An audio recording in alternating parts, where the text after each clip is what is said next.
how do we get our start? I've known John for a long time, probably 9 years now, maybe more. And it's actually one of John's previous companies, Chrome, that gave us our first start. We actually worked on Ty the Tasmanian Tiger for the Game Boy Advance. We did 2 games with them. And it's really important when you're starting out to have something to show and build up a portfolio. So by working with Chrome, we managed to get, I think it was 2 games under our belt, which we'd shipped. And to ship a product means from start to finish, you've done most of the work, well, pretty much all of the work, and you've got it there to the end. You've got it out onto store shelves, and that's really important. So also what that allowed us to do was, to form our team and to sort of, I guess, set ourselves up for growing the business. It's really important to avoid, grabbing the first person you can when you're trying to set up a company.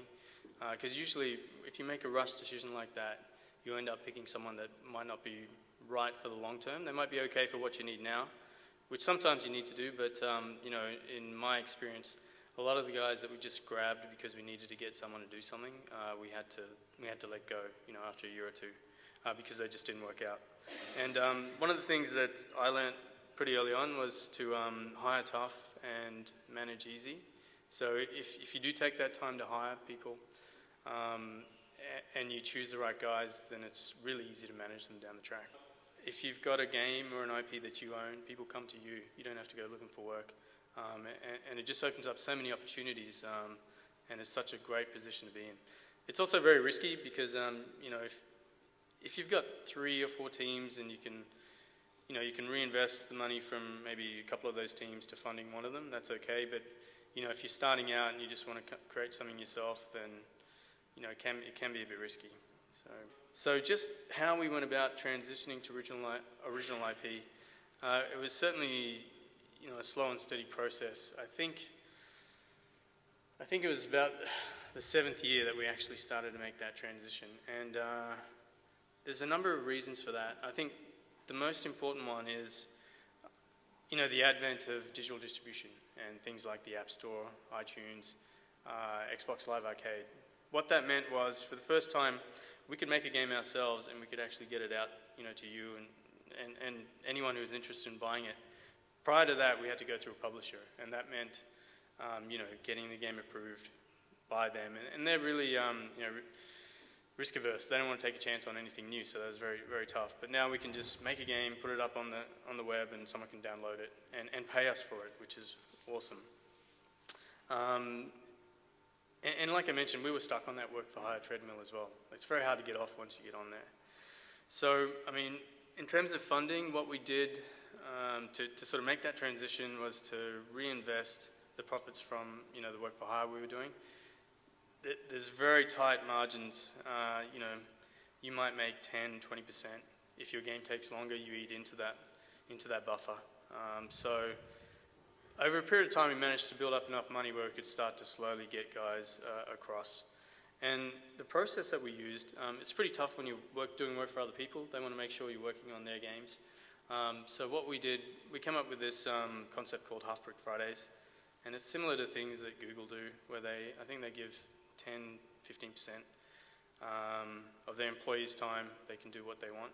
We sort of made it a bit more structured, so it was like every second Friday, guys get together in teams and come up with new game ideas and concepts.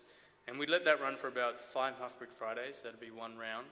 And then at the end of that, everyone would get together and showcase what they created. And they had something playable, so we could actually, they'd get up there and show it and show everyone how it worked, and people could play it and check it out.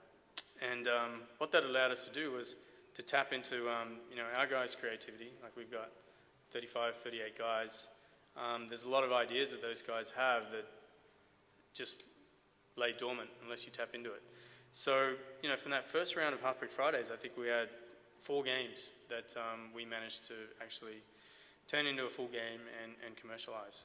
So that's certainly something that we're doing all the time. And actually, just this Thursday and Friday, we just finished off a round of Halfbrick Fridays. So it's awesome to see, for me, just all the new ideas coming out I just sort of want to give you an idea of what you can expect, and you know, the giddy heights of rock stardom. Justin sort of coined that one. I thought it was pretty cool. It's not quite rock stardom, but you know, it's a pretty sweet spot to be. So, okay, so definitely financial rewards. You know, when we were doing work for hire, it was like, it's almost a hand-to-mouth existence. You secure a project, and you know, I'm like so excited. That's when I get really excited, and the projects would go for like 9 months to 12 months, and that's when I'd get my rush. And then I'd wait for 9 months, and you know, the project would slowly go through, and we'd have something at the end, and then it'd be my turn to get another project. And obviously, I'd start sooner than when we'd finish, but you know, you get a bunch of cash, and then you're at your peak, and then you get towards the end, and cash starts getting low, and then you get your next one, and it's up and down.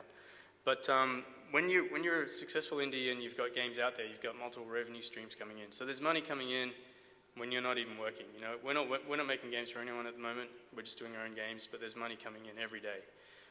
So financial rewards are definitely great, and you should enjoy it after the hard slog. So yeah, make sure you do. The other thing is bragging rights. This was maybe 8 weeks ago. We had like 2 games in the top 3, I guess. We had Monster Dash and Fruit Ninja. And you know, when you're working on these games, and when you've been doing it for so long, sometimes you see this stuff and it's not real. You can't really believe that you got 2 games there, and it doesn't feel as great. Like it feels great, but like, you know, you're not sort of blown off your feet. But then, you know, when people point it out to you, and like guys at Apple take a shot, I think the Apple guys took their shot and sent it to me and said, "Oh wow, it's really awesome." Thanks. So yeah, it is really cool, and it's great for you know, the guys at the office to see that. You know, it's fantastic for morale. But it certainly gives you bragging rights if you're into that sort of thing.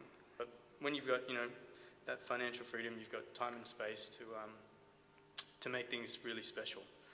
And you can be creative. You can take risks. You know, not everything we release has to be a success. We can try some crazy ideas. We come up with this concept called Halfbrick Fridays. Every second Friday, guys get together in teams and come up with new game ideas and concepts. And we'd let that run for about 5 Halfbrick Fridays. That'd be 1 round. And then at the end of that, everyone would get together and showcase what they created. And they had something playable. There's a lot of ideas that those guys have that just lay dormant unless you tap into it. So, you know, from that first round of Halfbrick Fridays, I think we had 4 games that we managed to actually turn into a full game and commercialize. Because that's where some of the, you know, best new ideas sort of come from. Just wacky concepts that you think would never work. You do it, you put it out there, and bang, you know, becomes the next hit. You know, who would have thought slicing fruit with your finger could have been such an awesome experience? This was pitched as a Halfbrick Fridays project. So it was meant to be the iPhone's premier fruit murder simulation. And basically, ninjas hate fruit and brutally murder fruit with your blade. And ninjas love combos. So these are all the little things we added on top of the basic concept to make it more sticky. And then ninjas hate bombs as well, but they know to leave them alone. And the best ninjas dual wield. So obviously, multi-touch on the iPhone, being able to use more than 1 finger, it's a pretty cool feature to have. This is some of the interesting stuff that people don't notice when they're playing Fruit Ninja. So yeah, this is a 10% playback. So you can see, like, yeah, all of there's a lot of effects going on there. There's those big blobs, there's the little blobs of particles. When the fruit gets sliced, there's that shock wave that goes out. There's another slash effect, and at real time, you can't really see all this, like in this detail, but it just looks and feels good. So this is putting it all together at 20%, so this is still pretty slow. And why is that important? Like I said, that was the whole game. Slicing fruit is the whole game. And if it's not viscerally satisfying, then people aren't going to enjoy it, aren't going to come back to it. The other thing is rewarding the player when they fail. You know, you don't want it to be a bad experience, like game over, and you know, you want to make it a nice experience. So we provide lots of interesting fruit facts, and surprisingly, so many people love the fruit facts that we had on the game over screen, and we keep adding those, and people love that stuff. And once again, you know, it keeps the cost of failure pretty low and takes the sting out of losing. And you know, let's get back into it. There's there's a couple of guys, the original founders, I think there's two of them, drinking late one night and putting ideas into a hat, and that's the one that stood out the next day. So I don't know where it came from. My wife hates games. She doesn't let me play games at home either, unfortunately. But yeah, it's very cruel, very cruel. But actually, I took Fruit Ninja home, and I thought, okay, I'll put it in front of her, and it's like, here, try this out. And she played it, didn't say much, but then I was just watching her, and I saw the corners of her face start to creep up in a smile. And as soon as I saw that, I knew, okay, we're onto something here. And she played it, and then she hit retry, played it again. Hit retry, played it again. And as soon as she did that, I knew we were onto something. So I think testing with various people, particularly people not in games, outside games, our target demographic, that's really important. And so we test internally, we test with our families, and then we'll take it out onto the street and test with people, random people on the street.